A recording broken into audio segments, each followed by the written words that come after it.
오늘 시장에서 부각된 종목 그래도 있습니다. 하나씩 살펴보도록 할 텐데요. 율촌화학 먼저 볼게요. 일본의 수출 규제 관련한 수혜주로 율촌화학이 잡혔습니다. 이유는 일본이 곧 파우치 필름에 대한 규제를 실시할 가능성이 있다라는 얘기가 나오면서 또 관련주로 엮여버렸어요. 사실 이 파우치 필름을 양산해낼 수 있는 그 양산을 하고 있는 것이 현재 아닙니다. 그런데 관련한 기술을 가지고 있다라는 것만으로 오늘 시장에서 부각되고 있는데요. 단순한 테마성에 이렇게 또 뛰어오르고 있는 율촌화학의 움직임 일단 챙겨보고 갈게요. 13% 급등, 현재는 14,950원 진행되고 있습니다. 이어서는 이슈가 있는 종목, 금호산업과 아시아나항공을 좀 나란히 볼게요. 둘 모두 4% 하락, 아시아나항공도 5% 약세 이렇게 진행되고 있는데요. 그 아시아나항공의 M&A 시장에 이제 매물로 나왔습니다. 이 덩치 큰 이 매물을 누가 가져갈 것인가? 일단 최대 몸값은 2조 원대가 되지 않을까라는 일단 가능성 점쳐지고 있고요. SK, GS, 한화 등이 그 인수 대상자로 거론되고 있는 그런 상황인데요. 결과가 일단 궁금하고요. 어쨌거나 금호산업 측면에서는 주가가 상승할 만한 가능성이 있다는 분석도 함께 나오고 있습니다. 오늘 시장에서는 약하지만요. 일단 챙겨보고 가겠습니다. SCI 평가 정보도 보겠습니다. 오늘 네이버가 분사를 통해서 금융 플랫폼 사업을 집중적으로 육성한다 이런 얘기가 나왔었잖아요. 그로 인한 수혜가 예상된다라며 SCI 평가 정보가 10%대 급등으로 진행되고 있습니다. 2,365원대 기록되고 있습니다. 네, 이어서 삼성전기 보겠습니다. 한때 없어서 못 판다고 했었던 MSC요. 이제는 남아 돈다는 그런 얘기가 또 끊이질 않습니다. 2분기 실적 부진했고요. 쇼크 수준이었고요. 문제는 앞으로가 좋아져야 되는데 하반기도 기대하기 어렵다라는 분석입니다. 주가는 91,100원대까지 내려왔고요. 3% 조정 또 나오고 있습니다. 현대모비스는 시장 예상보다 좋은 실적이 나왔습니다. 자동차주들의 상승세가 좀 더 이어질 수 있을까요? 완성차 업체의 실적도 좋았고 또 이 부품단의 업체들의 실적도 괜찮게 나오고 있고요. 오늘 시장 대비 굉장히 강합니다. 5% 넘는 급등인데요. 대응 전략 좀 챙겨보도록 하겠습니다. SK 하이닉스는 부진한 실적을 내놨음에도 불구하고 이렇게 또 올라간다는 겁니다. 우리만 사실 반도체 업체들이 강한 건 아니죠. 글로벌 시장에서 최근 필라델피아 반도체 지수의 상승을 토대로 해서 글로벌 반도체 업체들의 주가가 좀 좋은 방향으로 나아가고 있는데요. 더 올라갈 수 있을까? 점검해 보도록 하겠습니다. 앞서 잠깐 말씀드렸듯이 이 네이버페이 물적 분할로 기업 가치가 상승될 것이라는 전망에 힘을 입고 이 종목이 무려 8% 급등으로 진행되고 있습니다. 13만 3,500원 어떤 대응 전략 필요할지 챙겨보도록 하겠습니다. 네, 프라임스택 정태근 팀장과 함께 말씀 나눌게요. 팀장님 어서 오세요. 네, 반갑습니다. 예, 오늘의 첫 번째 살펴볼 종목은 네이버 먼저 점검하고 가요. 이렇게나 뛰어오를지도 몰랐어요. 실적에 대한 그렇게 좋은 평가도 안 나왔고 한데 이제 어제 장 마감 이후 나온 이 네이버페이 물적 분할 이슈가 좀 주가를 끌어올릴 만한 이슈였나 봅니다. 어떤 평가 내리고 계세요? 이게 지수사 전환 이슈랑 똑같이 보시면 될 것 같아요. 그러니까 지수사 전환 이슈가 발생되게 되면 보통 M&A 이슈까지 동반적으로 반영이 되게 되면서 주가가 좀 급등을 하는데 그래서 일단은 제가 봤을 때는 신사업 진출에 대한 기대감도 분명히 있겠지만은 물적 분할 기대감 이런 그러니까 회사를 분할을 하게 되면서 지수사 전환 체제로 가는 것이 아닌가라는 그런 기대감들 때문에 지수사 전환하게 되면 아시다시피 배당 이슈가 발생될 수밖에 없어요. 그러면은 배당 이슈 같은 경우에는 투자자한테 긍정적인 뉴스잖아요. 그래서 그런 부분들 때문에 네이버가 좀 반등을 하는 것이 아닌가 좀 볼 수가 있을 것 같고요. 그래서 일단은 인적 분할을 진행을 하게 되면서 100% 자회사로 두고 가고 그리고 카카오뱅크에서 어떤 지분법 이익이란지 배당 수익을 가져오는 것처럼 네이버 같은 경우도 마찬가지로 같이 그 네이버 파이낸셜 이 회사를 설립을 하게 되면서 금융 자회사를 두고 그 금융회사에서 올라오게 된 어떤 지분법 이익이란지 그리고 배당이란지 이런 부분들이 어떤 기대감들이 제가 봤을 때 전반적으로 좀 반영이 되고 있다라고 좀 볼 수가 있을 것 같습니다. 그래서 지금 어쨌든 이슈로 인해서 지금 주가가 지금 반전하는 그런 모멘텀들이 나타나고 있는 상황이기 때문에 앞으로 물적 분할이 진행되기 전까지 주가가 우상향할 가능성, 그러니까 시장 변수를 제외하고 순수하게 종목만 보게 된다면은 우상향할 가능성이 상당히 높다라고 좀 볼 수가 있을 것 같고요. 그리고 이 물적 분할 이슈가 조금은 정체된 네이버의 주가를 상승적으로 이끌 만한 어떤 모멘텀으로 작용될 가능성도 저는 충분히 좀 있지 않겠나라고 생각을 하고 있는 상황입니다.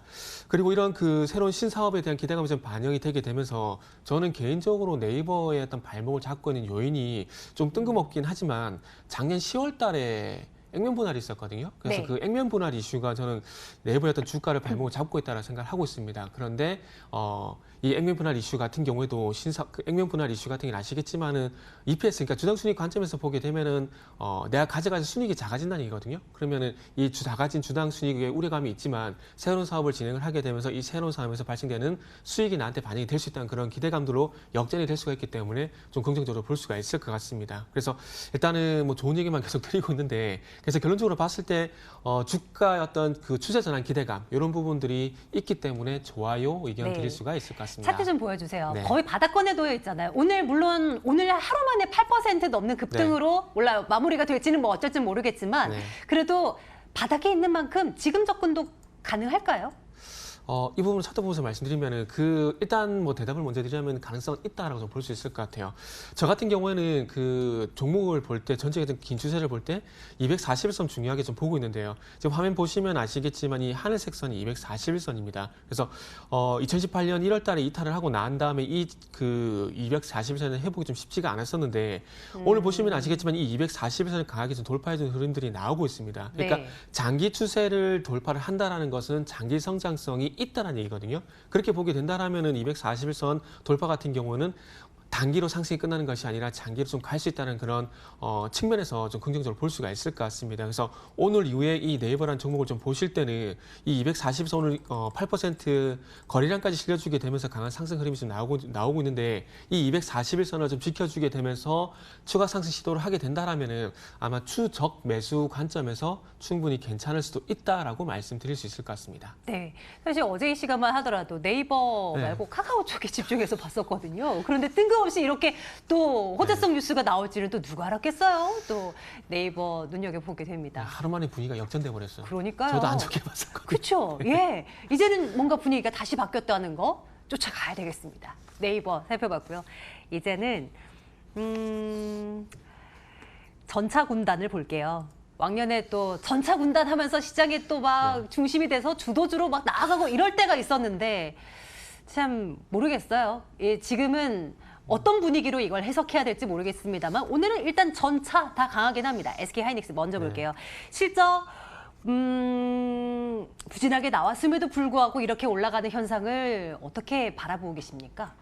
그러니까 지금 화요일 날 제가 LG 디스플레이 할 때 하이닉스를 할까 하다 그쪽으로 갔었는데 네. 결국은 할 수밖에 없는 상황이 좀 돼버렸네요.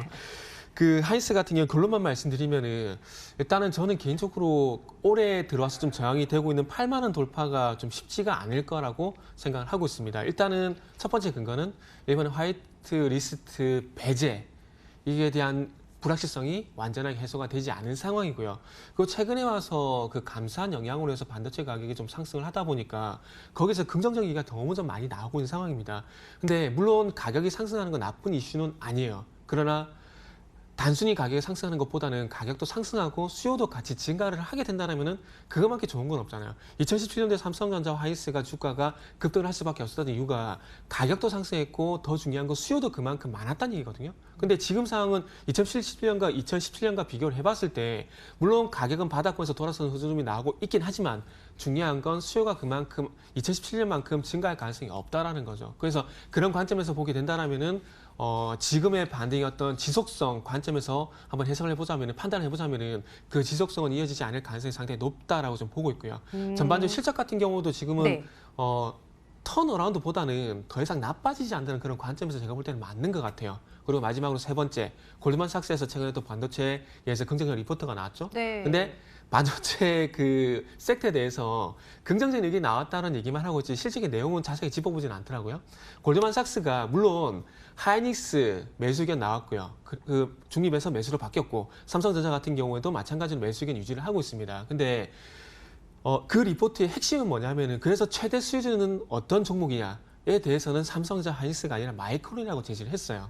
그러니까 왜 마이크론을 제시했냐면은 지금 최근에서 반도체 가격이 좀 돌아서주게 되면서 감산의 영향 없이 이 가격에 대한 수혜를 누릴 만한 종목이 마이크론이라는 거죠. 그래서 골드만삭스 같은 경우는 최대 수혜주를 그러니까 최대 탑픽주를 마이크론으로 제시를 했기 때문에 어찌 본다면 물론 하이닉스 반도체가 나쁘지 않다라는 관점에는 걔네들도 동의를 하고 있지만은 좋다라는 관점에서 봤을 때는 하이닉스 삼성전자보다는 마이크론 쪽으로 더 높은 점수를 주고 있기 때문에 조금은 이 리포트를 달리 볼 필요가 있지 않겠나 생각을 하고 있습니다. 그래서 이 세 가지 근거를 좀 들어보자면은 일단 뭐 하이닉스, 삼성전자 같은 경우는 48,000원 그리고 하이닉스 같은 경우 8만 원 이 가격대를 봤을 때 조금은 돌파가 어렵지 않겠나라고 저는 생각을 하고 있습니다. 그래서 하이닉스 같은 경우는 아직까지는 뭐 네이버 같은 어떤 기적적인 어떤 반등이 나오지 않게 된다라면은 일단 하이닉스 같은 경우는 나빠요 의견 좀 드려야 될 것 같습니다. 말씀대로라면 삼성전자도 유사한 시각이실 네네. 것 같고요. SK 하이닉스, 삼성전자 그 의견을 적용한다면 시장도 네. 위로 가는 것보다는 좀 더디게 진행될 가능성도 네. 점치게 되네요. 저도 연초 같은 경우에는 올해 전반적인 시장을 2006년을 비교를 하게 되면서 전략 구간을 예상했었거든요. 네. 근데 그거는 미국과 중국의 무역 분쟁 이슈가 점차 선반영이 된다라는 관점에서 그렇게 네. 봤는데 네. 이건 뭐 산 넘어 산이라고 악재가 계속 나오다 보니까 계속 나오고 있잖아요. 맞아요. 그래서 올해는 제가 볼 때도 쉽지가 않을 것 같아요. 매번 해마다 네. 보면요. 쉽지 않다 말만 반복하면서 1년이 끝나는 것 같긴 한데 정말 참 요즘 같아서는 참 주식시장 보기 싫습니다. 저도요. SK하이닉스는 나빠요 도장 찍을게요. 다음 종목은 자동차 보겠습니다. 자동차 쪽은 네. 오늘 이제 현대모비스 볼 네네. 거고요.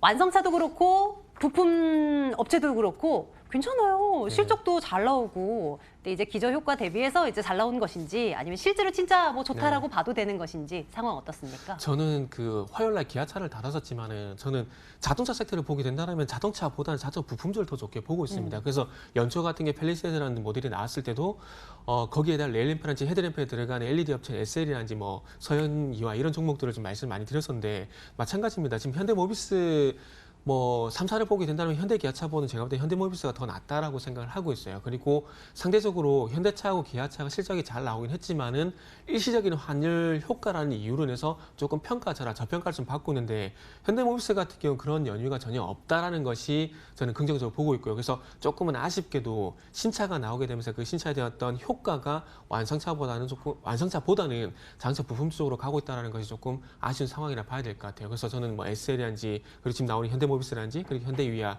이런 쪽으로 보는 게 맞다라고 생각을 하고 있고요. 그리고 최근에 또 증설에 나선다라고 얘기는 좀 하고 있는데 그 증설에 대한 효과도 마찬가지로 부품적으로 좀 갈 것 같아요. 물론 지금 자동차 판매를 보게 되면은 전체적으로 그 SUV가 많이 영향을 좀 받고 있지만 이게 실적으로 그러니까 실질적인 어떤 실적 개선으로 연결되지 않고 있기 때문에 조금 아쉬운 상황입니다. 그래서 부품주를 네. 보는 게 제가 볼 때 맞을 것 같아요. 그래서 투자 의견 그런 좋아요, 관점에서 받으세요. 보게 되면은 뭐 네. 좋은 얘기를 다 드렸죠. 그래서 예상하시겠지만 좋아요 의견 드릴 수 있을 것 같습니다. 하지만 가격적인 상승 측면에서는 네이버가 더 좋게 말씀 주시는 네네. 것 같아서 내일장 탑픽으로는 네이버를 올려두도록 할게요. 프라임스타 정태근 팀장과 함께 말씀 나눴습니다. 고맙습니다. 네, 감사합니다.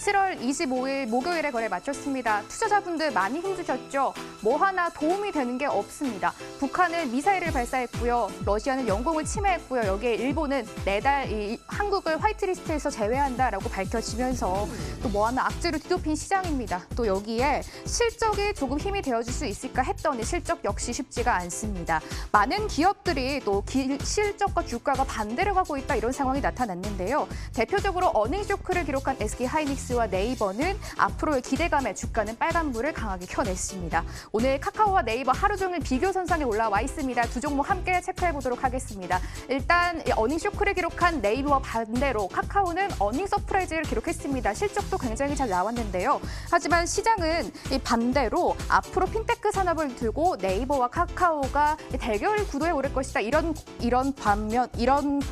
곳을 집중하면서 경쟁 과열 우려와 기대감이 이미 선반영됐다라는 평가가 나오면서 시장은 네이버의 손을 들어줬습니다. 카카오는 3.6% 내림세를 보였습니다. 그래도 저가 권역 대비해서는 낙폭을 조금은 많이 한 상태인데요. 13만 1,000원 선까지 내려오면서 종가를 형성했습니다. 네이버는 장대 양봉을 그려냈습니다. 오름폭이 더욱더 키워진 모습인데요. 8.21%까지 오름폭 키워내면서 13만 3,500원 선에 오늘 거래를 마무리 지었습니다. 국내 증시 마감가 열어보도록 하겠습니다. 7월 25일 목요일입니다. 일단 양시장 모두 저가 권역에서 조금 올라온 상태에서 마감가를 형성했습니다. 그래도 파란불이 들어와 있는데요. 코스피는 0.5% 내림세를 보이면서 2071선에 거래를 마무리 지었습니다. 그래도 2070선은 지지해낸 모습이고요. 어제장 종가와 비교하면 10포인트 정도 내려온 상태에서 거래를 마무리 지었습니다. 코스닥은 1.1%의 내림세입니다. 그래도 장중 1.6%의 하락 권역에서는 조금 더 만회를 한 모습이고요. 652선에 오늘장 종가를 기록했습니다. 오늘장 650선까지 장중에 내어준 모습이었는데 그래도 650선은 다시 지지해내면서 652포인트에 오늘 종가를 형성했습니다.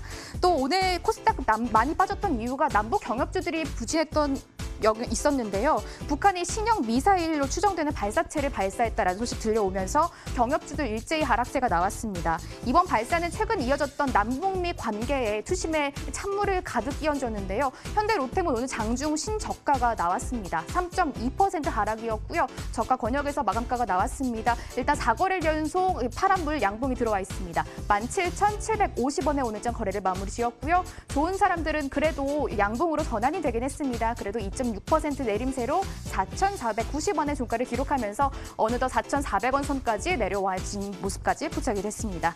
경기 민감주들 이어서 체크해 보겠습니다. 글로벌 경기 둔화 우려와 유가 하락까지 겹치면서 특히 조선주들, 건설주들 굉장히 많이 빠졌습니다. 조선주부터 체크해 보겠습니다. 반전의 백고동이 언제쯤 울릴까요? 조선주들 당분간 해외 수주 부진은 이어질 것이다라고 시장이 전망을 하고 있습니다. 현대 미포조선부터 체크를 해볼 텐데요. 오는 2분기 실적이 발표가 됐습니다. 어닝 서프라이즈 나왔고요. 실적이 잘 나왔는데요. 시장은 업종주나 우려감을 조금 더 집중을 하는 모습입니다. 오늘 5.2%까지 빠졌습니다. 그래도 밑꼬리를 조금 달아내긴 했는데요. 43,950원 선에 오늘 장 종가를 형성했습니다. 삼성중공업도 굉장히 부진했습니다. 5.5%까지 하락하는 모습 7,190원에 오늘 장 거래를 마무리 지었습니다. 건설주 역시 굉장히 힘듭니다. 경기도 안 좋은데요. 국토부의 분양가 상한제 도입으로 재건축과 재개발이 도입을 받으면서 업종 자체가 부진할 것이다라고 전망이 되고 있습니다. 두산건설은 그래도 빨간불을 다시 켜내긴 했습니다. 삼성 엔지니어링 부진했고요. 1%대 가까운 내림세 보이면서 15,850원에 거래를 마무리 지었고요. 태영건설 역시 부진했습니다. 1.09% 빠지면서 13,600원 선에서 오늘장 주가를 형성했습니다. 마지막으로 수급까지 점검해보도록 하겠습니다. 일단 기관의 매도세가 굉장히 강합니다. 기관 일단 유가증권 시장 먼저 보시면요. 기관 1,534억 원 팔아내는 모습이었고요. 외국인은 어제장과 이어서 오늘도 사들였습니다. 오늘까지 9거래일 연속 매수 행진을 이어가고 있습니다. 외국인은 1,122억 원 사들이는 모습, 개인도 456억 원 동반해서 외국인과 함께 코스피 시장을 지키는 모습까지 포착이 됐습니다. 코스닥 시장도 이어서 체크해보도록 하겠습니다. 코스닥 보시면요. 역시 기관이 팔아냈습니다. 개인도 장 후반 들어서 매수에서 매도로 스탠스를 돌렸습니다. 개인은 41억 원 팔아냈고요. 기관은 260억 원 가까이 매도세를 외쳤고요. 외국인은 혼자 샀습니다. 340억 원 사들이면서 코스닥 시장 방어하는 모습까지 보였습니다. 마감 시장 상황 전해드렸습니다.